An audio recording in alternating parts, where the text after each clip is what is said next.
All right, let me introduce you to November 2252 Sierra. This is a Cessna Centurion T210. It's got the RAM conversion here.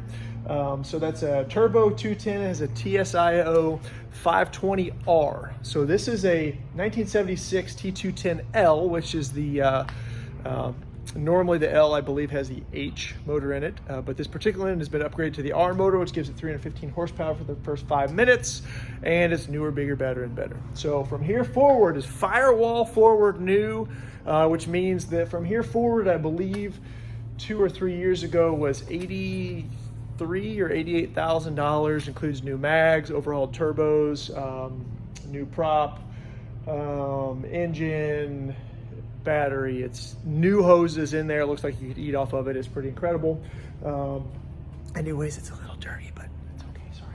So inside here, there's a couple of fun things. We've got a engine heater. So engine preheat is right there. And then we've also got, this is a battery minder, which is pretty cool. So that keeps your battery rocking and rolling every time you need to come in here. So let me give you a little tour of the plane on the inside. So sorry if it's a little dirty or anything. It's just, you know how planes go in here. Last trip we took was a family trip. So here's the inside of November 2252 Sierra. If you've never been inside of a 210, this is it. We got 3 knobs here. This is our throttle. This is our propeller, and here's our mixture. By the way, some people get so freaked out about like, oh no, what's this little knob? Like, how do we do that? Honestly, I came from a 172. I was freaked out for about all of 5 minutes. This is basically like your gears, you know, so you take off in first gear, and then when you get up high, you want to be in like, you know, 5th gear. So there's different settings that you put it on. So, you know, when you take off, props full forward, easy peasy. Once you get in the climb, you switch the prop and the throttle and the mixture, you switch it to how you like to climb, and then you get to where you're going, and then you switch it back to cruise, and then you really are in cruise all the way to descent until you run your gumps check at the very end, where you're, you know, then you're going prop full forward, you're landing full rich, you know, and easy, nothing to it. Here's the big scary gear lever. Here's the thing about this. Just make sure you put that thing down on downwind. It's got to be part of your gumps check anyways, you know, gas, fullest tank undercarriage, mixture full rich, prop full forward, easy peasy. And before you land, just say gear, gear, gear. You look down. This particular plane is equipped with a little mirror out there on the wing. What that mirror does is allows you to check that other tire. So you're going to get a green indicator here. You look out your pilot side window, make sure that you got a tire. You look out that mirror, make sure you can see the co-pilot, the tire on the right side, and the front wheel. Make sure everything's down. Rock and roll. It's a pretty simple system. This particular airplane has got a panel mounted 696. This is a 430 WAS. Again, the WAS gives you the ability to have a glide path all the way down versus if you had to do step in like VNAVs. This allows you to have that nice, it's not a precision technically approach, but it may as well be, right? Here's your Aspen 1000, man. This stuff is all really, really good. It's digital, basically most of a glass cockpit, and then you got your redundancies. And then right here is going to be your JPI 700. That's going to be your engine analyzer to make sure that you're not going to burn out your cylinders. Easy peasy, man. Again, it's a really easy plane to fly. You know, you take off, you kind of have your settings, and then once you get in cruise, you also have this thing down here. This is your cowl flaps. Let me show you what the cowl flaps are real quick. So I got them closed. So see how clean the cowl flaps are right here, by the way, right? So everything's clean under there. You go fast, okay? You get up in, you're climbing, by the way, you don't want to climb with that closed. You want to climb with that open, right? So you get those cowl flaps open, you get lots of air in there, so you're nice and cool through your climb. Then you get up to full altitude, you know, 8, 10, 12,000 feet, wherever you want to be at, or lower, doesn't matter. Then you just slam your cowl flaps shut. You get all this all set for cruise, and then you're going to sit there for a couple of hours going a couple 100 miles an hour, man. It's a good traveling machine. Okay, so I keep those open. That's where I always keep those. And then over here, you're going to see this is actually your S-Tech 30. It's built into your turn coordinator, and what that is, it's an analog. It's an expensive, but analog autopilot. And how that works is you got a couple of different settings on here, and then it matches with your GPS. So you can either be in GPSS mode, so that's your GPS steering mode. which basically means it's going to follow your 430. So if 430 goes anywhere, it's going to follow it. So dinging off your waypoints, it'll even fly an approach. What this does do is altitude hold. So let's say you're cruising somewhere, you need to get up to 8,000 feet, set it, you forget it. You put on GPSS, put on your altitude hold, easy peasy, man. Just sit there, monitor your engine, make sure that you don't have anything weird happening, and then hang out, talk to your wife. Easy, right? And the other thing that this does that's really cool is, oh, sorry, I was going to say what this does not do. This does not do your climb for you or what's called an altitude pre-select. That's not really a big deal. It's a word that we talk about all the time, your altitude pre-select. So you just got to put in your bug here in your Aspen, like at 8,000 feet to give you a bug, and it gives you a little chime, 500 feet to go, whatever. But you're the one that has to stop your climb. You can bust your climb, but in the reality, it works exactly how you'd want it to work. It's not really difficult. So that's how that works. Now your 430 actually will talk to your 696. So why do you want a panel mounted 696? Because see this little guy up here, that is your GPS receiver, and that's also going to be your guy that gets your XM weather. So your 696 is going to get XM weather. So on your iPad, you can have ForeFlight with your ADS-BN weather, but you're also going to get your XM weather, also plays your XM radio, which is pretty handy. You're flying by yourself, you can listen to some tunes. That's personally how I do it. And so when you put in your flight plan down here, it immediately will put it up on the big guy. So you've got redundant ways to see it, and then this gives you a lot of information. So you can make this set on like your course setting, and then up here, the way that I've got it all preset is it tells me, trip time, time to next waypoint, time to destination, ground speed. So that's always displaying on this guy, and it's got a big moving map. So easy, right? And of course, these two things definitely talk. So your Aspen is going to be talking to your 430. And all you got to do is put it on your GPSS steering, and you're good to go. Also, your autopilot is going to do an obvious heading. So, you use this little knob right here, and that on your Aspen, and that's going to change your heading. So, ATC says, hey, November 2252 Sierra, turn left heading 150. Left 150, easy. Right? And you can be on the altitude hold, you can be, they bring you down to say 3,000 feet. You put altitude hold, and then they can just play with you wherever you want. Left heading 150. Well, go ahead and turn right 10 degrees. Turn right 10 degrees. It's easy. So this plane is really super equipped. I personally have gone through, kind of replaced all these lights in here, so that way when you flip your lights on, the lights all work and everything's good. We also have in here, we have the upgraded Wellen. These are your eyeball vents. Super. Man, it's a must. So we got all new scat tubing in here, so you can stay nice and cool when you fly. Honestly, with this plane, you generally fly high enough. You don't really need AC. The window kicks open anyways. The door kicks open. You can do one of those Arctic air coolers in here for for a couple $100 versus $20,000 for an expensive air conditioning unit. Anyways, works out good. Not a pressurized plane, so not a big deal. Now, let me show you in the back here. This plane is humongous. We have enough room back here for our family. Of course, I've got 3 small kids and a small wife, which is good.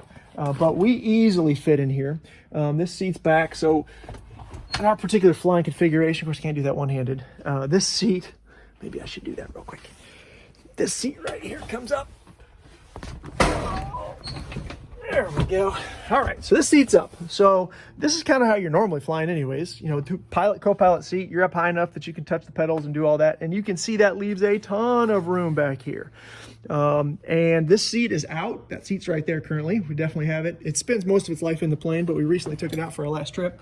And it was great. So as you can see, there's tons of room. As a matter of fact, I'm going to jump in here just so you can see it. Okay. Not a big deal. Okay, so if I was to sit in this position, by the way, if it's just going to be, a few people going for a ride, I can just bring this seat all the way back. And, oh yeah, I can stretch out. I can enjoy that. Or if you got a bunch of people going, you can fit full 6 adults. Like I'm in here, I'm comfortable, life is good, right? Then I could be all the way in the back seat. Again, I'm about 6 foot. I'm an adult. Would I want to spend a whole bunch of hours back here in this plane? No! Usually you don't have 6 full-sided adults, even though that seat would go up. There would be enough room potentially. But my kids, man, they easy fit back here. They're hanging out on their iPads. As a matter of fact, it's got a little dinosaur back here. And then you have this cavernous rear baggage compartment. Seats are great, man. Kids, man, they just sit back here on their iPads. It's great. For a while there, we had car seats. So whenever traveling somewhere with car seats, man, talk about your win. Try to travel commercial with car seats and you're going to hate your life. But you travel in here, you just put the car seats in. Kids can sit in the car seats if they want. If not, if you don't have that much baggage, you can stick the car seats in the back. No big deal. But let me show you here from the back forward. It's pretty good size, man. It's honestly, it's a big traveling machine. And yeah, you love it. So we got eyeball in the back here. It's real important. You can see we got eyeball vents there. We got eyeball vents here. We got our oxygen for the back, the front, and it's really important. Make sure everybody stays cool when you're flying, because if you don't get that air on you, oftentimes you're gonna get sick. We don't like that. Okay. So to get out of this beast, we got a nice good step right there, but I kind of want to show you this. Of course, by the way, woohoo! We have our doors. You know, there's a mod that they use to take those doors off, which personally I think is crazy. These doors make you go faster. If everything is rigged correctly, they're not a problem. And quite frankly, this plane is rigged excellently. This one is a fast version. You know, there's different, all planes are basically handmade, and they're all a little bit faster or slower. This particular one is a fast model. At 75% power, which is what I like to cruise at, because I'm a go fast kind of guy, you're looking at 187 knots. True airspeed, somewhere around the 8 to 10,000 foot zone, and that's not even on a cold day. And she's just a fast bird, man. It's a fast bird. Of course, if your math serves you correct, that's a 200 mile an hour kind of action is what that is. So as we come in here, here's the baggage. Don't mind my towel. I keep some stuff in there. Got cow plugs. I keep a, you know, what do you call that, a little tow bar, some bag of oil, some tools, and some chalks and stuff in case I'm out. But I like to cover all that up. I'll put bags on there. Don't want to get my bags all oily. But your bags easily fit in there, man. We fit so much stuff. And here's what people don't realize. It goes up. Like, it is absolutely cavernous in here. And this particular seat actually folds down. So, I mean, you could fit tons of stuff in here, man. If you wanted this to be the world's biggest 4-place, you know, you'd be all set there. And you can see that fits flat. I mean, I could probably even fit, I don't know, some sort of cargo or something in there if I needed to. I know that all these seats even come out. If you needed to do that, and you would just have this whole back, just cavernous area. Really, really cool. Really cool. All right, what else is this airplane? Yeah, just a quick walk around here. She's in good shape. I'll shoot another video at some point where we got it out, so you can kind of see everything. But I just happened to be out at the hangar. I know a couple people have asked me to see some more pictures. Everything works great. Okay, again, I got these seats pulled all the way up, so don't mind that. But let's pull the seat back. Okay, there we go. Seatbelts. There we go. So, got plenty of room to jump up here, get into plane. It's a nice, man, it's got a nice feel to it. 210 is a real heavy plane. So you're not going to get kicked around like you do in a 172. I know a lot of people, most of us, you know, get a license in a 172. And this plane weighs a lot. I got my instrument rating in this plane. It was pretty simple plane to fly. As a matter of fact, my DPE, who was, he flew Air Force One for Reagan, man, or like coordinated those trips. And he even complimented, he said, man, this is a great airplane, great IFR platform. Man, don't mind this dirty hangar. Look at this place. I'm very sorry. You gotta deal with that. We like things clean and tight around here with the old November 2252 Sierra. But as you can see, we kind of got a little spring cleaning to do. Anyways, hopefully you enjoy that.